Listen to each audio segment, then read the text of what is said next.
Good morning to one and all. The topic for today's presentation would be restoration of proximal femoral geometry in skeletally mature patients with intertrochanteric fractures by using radiological parameters and its correlation with patient's clinical outcome. It was a cross-sectional type of a study. So as we all know, osteosynthesis is the standard of care for intertrochanteric fractures, and traditionally the neck shaft angle has been used to assess the adequacy of reduction most of the times. But the lacuna here was radiological measures like hip axis length, femoral axis length, the neck shaft angle, femoral offset, articular trochanteric distance. These all parameters are used extensively in total hip replacement, but rarely in cases of trauma like IT fractures. So our intent was, we believe these parameters could be useful to assess IT fracture reductions and provide a better outcome in our trauma patients. The aims and objective was to study the association between proximal femoral geometry with IT fractures and the outcomes. The outcome measures used were hip Harris score and modified Barthel score.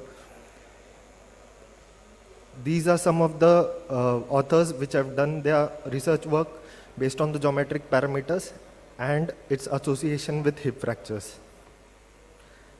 The methodology study period was from 1st January 2018 till 31st/7/2020 at our ortho department.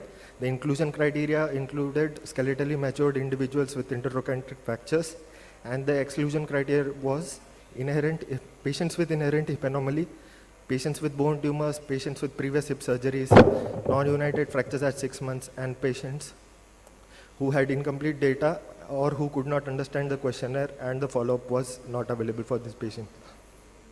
The study design was a cross-section type of a study with a consecutive sampling type of sampling technique was used. Sampling population included all the skeletally matured patients, and the sample size calculation was done by the below mentioned formula. This is just a flow chart which demonstrates the methodology process.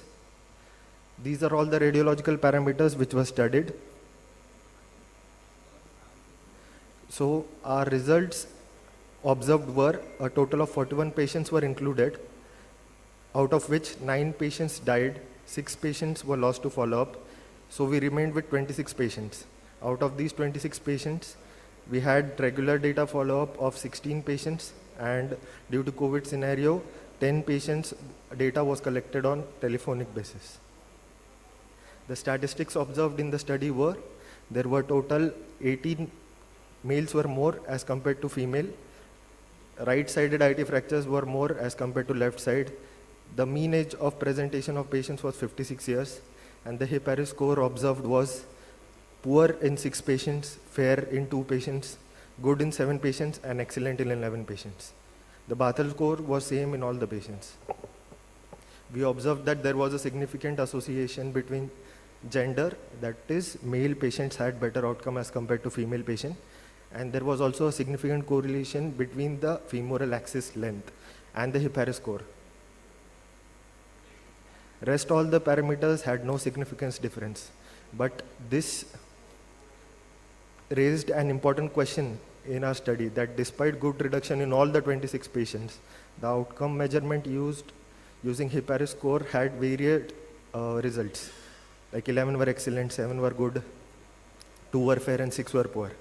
So is there any other parameter which we were missing on? So what we did was, we made 2 groups. Group A was patient having hip Harris score good, that is more than 80.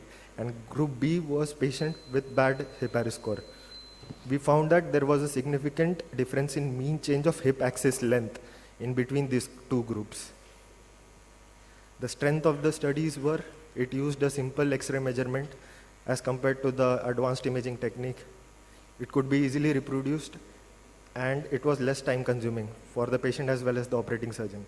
The limitation was small sample size, no consideration of hip Harris score before trauma in these patients, and the possibility of intra-observer difference is always there. So to sum it all, male patient did functionally better in the study. There was a positive correlation between femoral axis length and hip Harris score of the patients, which means that patient who had higher post-operative restored femoral axis length had better hip Harris score. The hip axis length is another important parameter which is influenced by the femoral neck length as well as the neck shaft angle. So therefore, it is a more reliable indicator for good reduction, and hence a better outcome in patients is guaranteed if we can restore the hip axis length properly. And according to a data adequacy emphasis on restoration of proximal femoral geometry was given in our study. Therefore, majority of the patient had favorable outcomes. Thank you so much, sir.